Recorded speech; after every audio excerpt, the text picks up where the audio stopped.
Thinking about this earlier today, I saw a top 25 ranking and it just kind of sparked something. This time of year, I usually get a little bit cynical about the top of college football because as great as our beautiful sport is, especially in the playoff era, it's felt kind of helpless for 99% of college football because you got like 3 teams that can actually win a championship. And it felt like even to get to 4, you had to stretch sometimes. I mean, even Oklahoma, when they'd get there, would get smoked when they got there.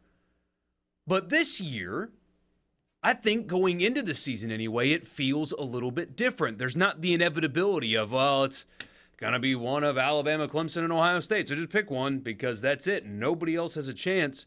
I think the roster of teams that can really and truly actually win a national championship is as long as it's been in the playoff era going into a season. My question is, who do you think fits that description? Not a team that can, get lucky and make the playoff. No. A team that you can realistically paint a picture that ends with them winning the national championship. When you talk about teams that can make the playoff, that is a pretty decent list. It's a long list, honestly. But when you're talking about actually winning the title, clearly Georgia, they've won the last 2. Alabama, I don't think you would remove them from that conversation. Ohio State. Although I feel like I just put Ohio State there as a de facto, and maybe Michigan should be named before you named Ohio State. But those 2 programs in the Big Ten, so Michigan, Ohio State. Southern Cal.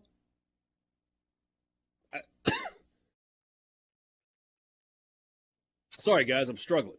Can't stop coughing. Just thinking about a Pac-12 national champion made you sick.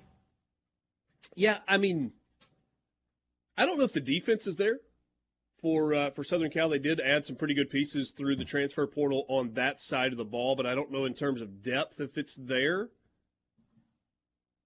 Who else from the SEC?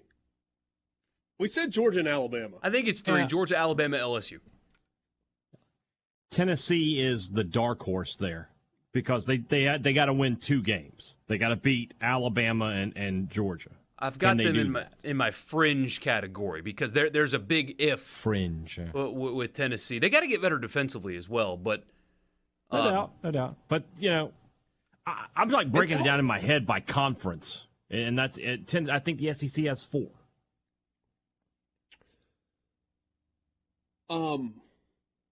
Who?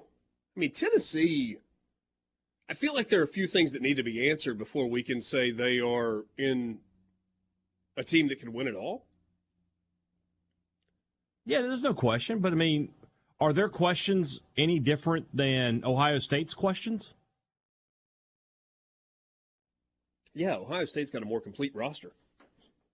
Yeah, probably. But, I mean, they're missing the quarterback. We don't know what they've got there. They've got some great talent on that roster. But, I mean, You right now, you're sitting there looking at Ohio State's schedule, and you're looking at that Michigan game, and you go, well, can they win that game? The same way we're doing with Tennessee, with Georgia, and with Alabama. So like I said, it's just they have to win those 2 games. They may only have to win 1. If they could beat Georgia, that might be enough. ACC. 11 and 1. Florida State. 2. Yeah, Florida State, Clemson. Yeah. Anybody in the Big 12? Texas. They have a roster that can. I know. Trust me, I make the jokes too. I know. Yeah. I know. But they have a roster that if I told you Texas won the national championship, you're like, oh wow, but you don't have to stretch to get there.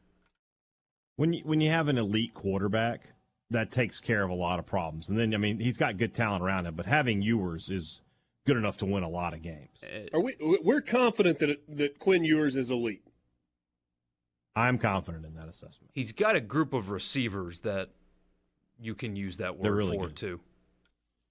So that helps. Yeah, but we've seen Quinn Ewers be elite, what, for half of one game in his career? He had a good season last year. You can see the tools. I mean, if I'm gonna buy into Milton, I can certainly buy into Quinn Ewers with a lot more production. Okay.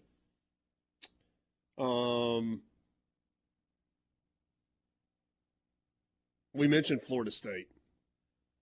Really good at the quarterback spot. Return a ton. Just a ton. Yeah. They seem to have gotten past all of the issues that existed in Mike Norvell's first year. And, a lot of that was painted on Mike Norvell for not handling things the right way. But some of it was the roster that he inherited. He just had some turds. I mean, to go from the back end of Jimbo Fisher into Willie Taggart, you did not do Mike Norvell a lot of favors for year one and year two of his tenure. Yeah.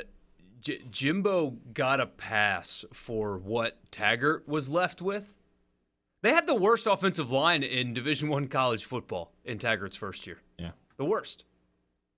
When they do those grades, their best offensive lineman was ranked 460th in college football.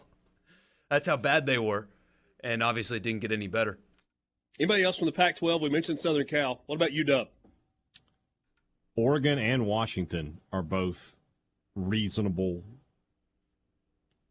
Yeah, I also have them in my fringe category. If Oregon were to win a national championship, that would surprise me. Getting to the playoff would not surprise me at all. But right. Yeah, I mean, veteran quarterback. They unlocked Bo Nix last year. He was really good. They've recruited and portaled really well. And then with Washington, Haydad said it earlier, quarterback play. They've got a great one. They've got a good off. They've got. Could they line up toe-to-toe and go athlete for athlete with Georgia? Maybe not. But when you've got quarterback play and scheme like they've got, any given Saturday. You can do a lot.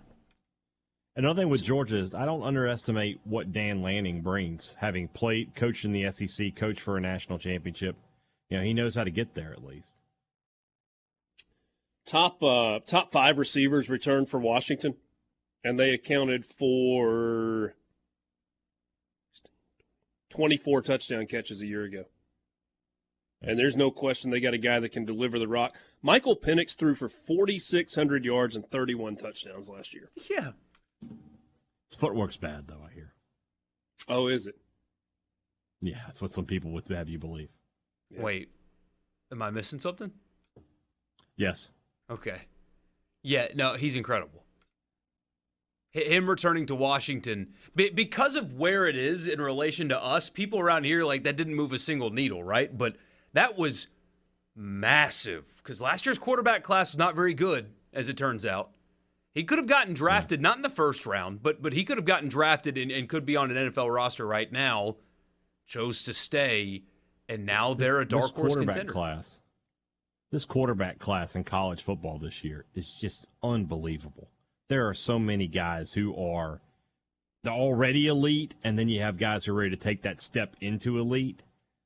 I mean, it's just incredible to me to watch. What about Jimmy Franklin's Penn State Nittany Lions? They went 11-2 last year. The expectations there are massive. They think that they are a championship contender. They're not beating Ohio State or Michigan.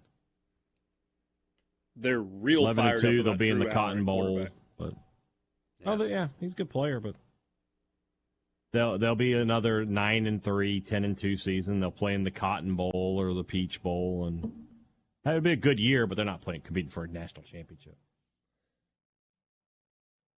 That's your